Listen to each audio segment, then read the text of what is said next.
à prononcer son discours. Excellence, vous avez la parole.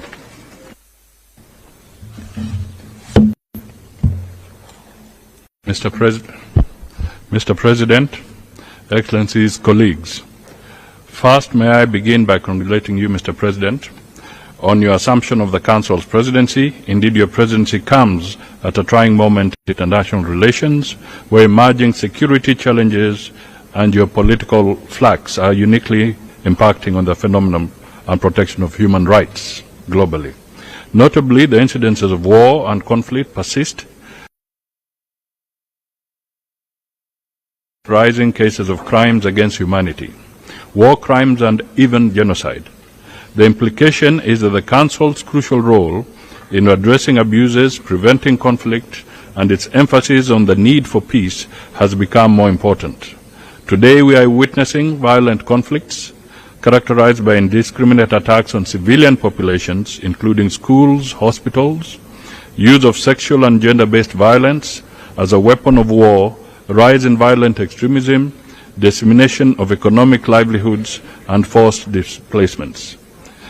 The United Nations High Commissioner for Refugees, in its Global Appeal 2025, projects that over 139 million people globally will be forcibly displaced or become stateless by the end of 2025 due to conflicts.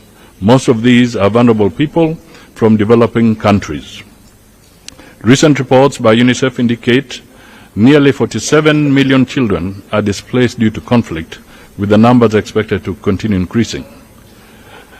The global organization Save the Children International reports that 1 in 11 children are being denied of their basic rights to live, learn, be protected and prosper due to violent conflict, adverse climate change and global economic instability. Today in Africa, over 2.8 million children are out of school. The wars in Sudan, Democratic Republic of Congo, Libya, Gaza, Lebanon, Ukraine, Haiti, Myanmar are some of the notable examples of crises, including Africa's forgotten conflicts, have been spoken to earlier by other speakers.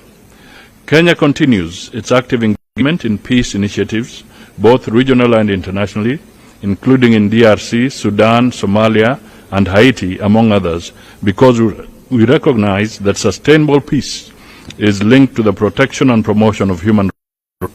As such, there is a compelling human rights considerations in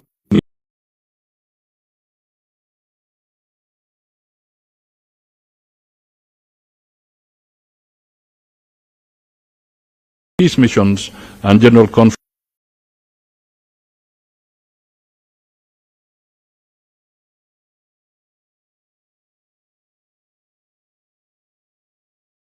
and selective application of standards. The Council should serve as a platform for constructive dialogue, impartial assessment, and collaborative action, fostering genuine progress in the global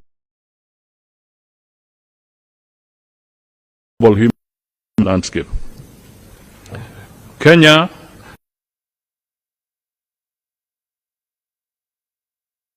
particularly in the face of rising xenophobia, Afrophobia, and racial discrimination. Current rapporteur of the Intergovernmental Working Group on the Durban Declaration, Kenya is dedicated to combating racism and related ignorance, welcoming the second International Decade for People of African Descent, focus on repair and development. It is important to mention the AU theme of the year, Justice for Africans and the People of the African Descent, operations, a clear demonstration of Africa's commitment to justice, accountability,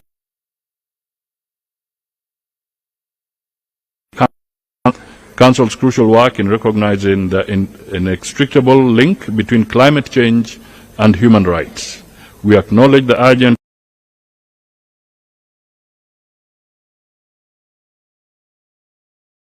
need to address environmental crisis, connection between and human rights champion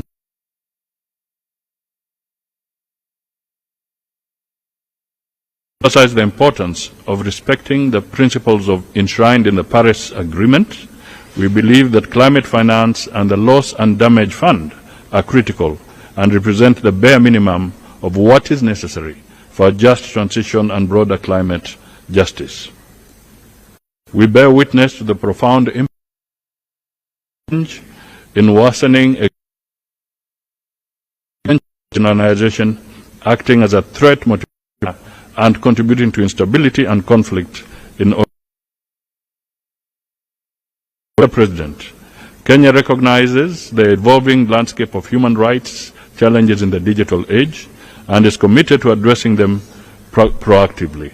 We are reviewing our 2014 National Policy and Action Plan on Human Rights to integrate emerging issues, particularly those related to technology, divide.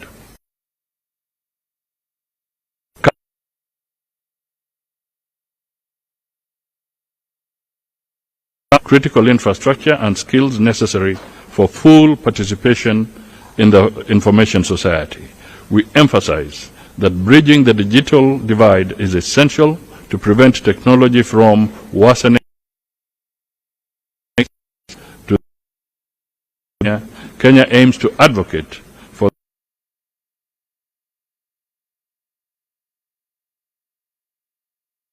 in Article 19 of the Universal Declaration of Human Rights and Article 19 of the International Covenant on Civil and Political Rights.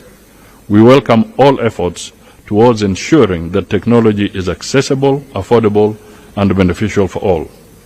Mr. President, we recognize the right to development as a crucial opportunity to foster an environment where every individual and every society can reach their full potential. We will use our position in the Council to advocate for to serve all humanity. This includes addressing the critical issue of foreign debt and its impact on states' abilities to promote and protect human rights. We believe the Council is uniquely positioned to provide a platform for advancing reforms in the security.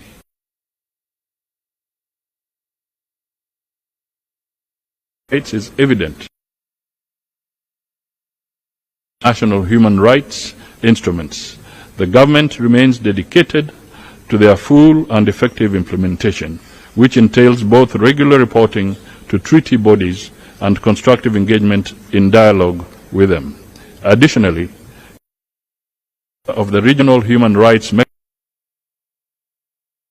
community of justice, Africa Charter on Human People's Rights. Domestically, Kenya has implemented various legal, policy, judicial, and other mechanisms to safeguard the enjoyment of these rights by all citizens. In 2010, Kenya established one of the most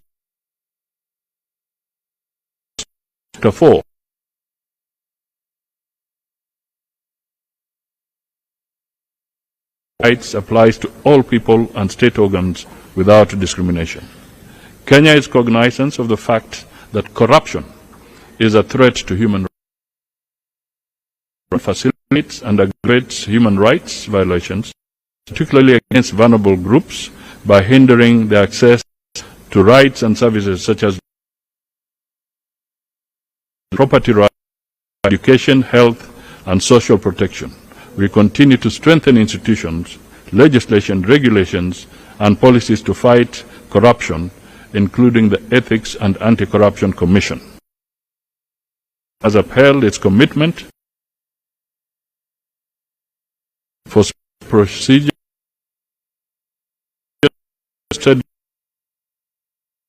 relations subject to their respective functions.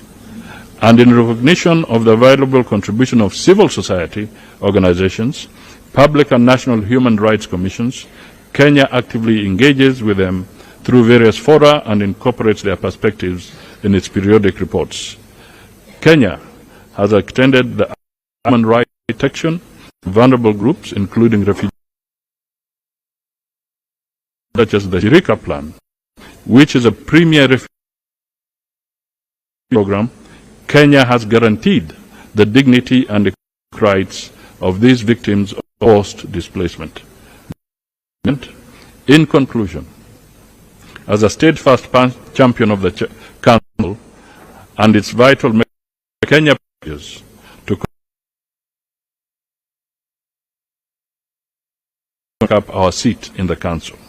We reaffirm the human rights of the Constitution and the Universal Declaration of Human Rights as the bedrock of international human rights standards. Kenya is committed to fostering a just society both at home and globally. We have set a high threshold in protecting and expanding freedom of expression, of life,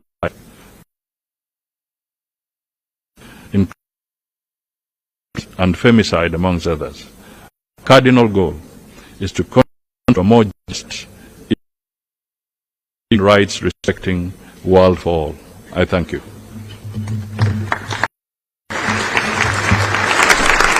Excellence, je vous remercie. Excellence, Mesdames et Messieurs, nous allons à présent observer une brève pause afin de permettre à nos éminences d'inviter Son Excellence le Président de l'Assemblée Générale, Son Excellence le Secrétaire Général des Nations Unies,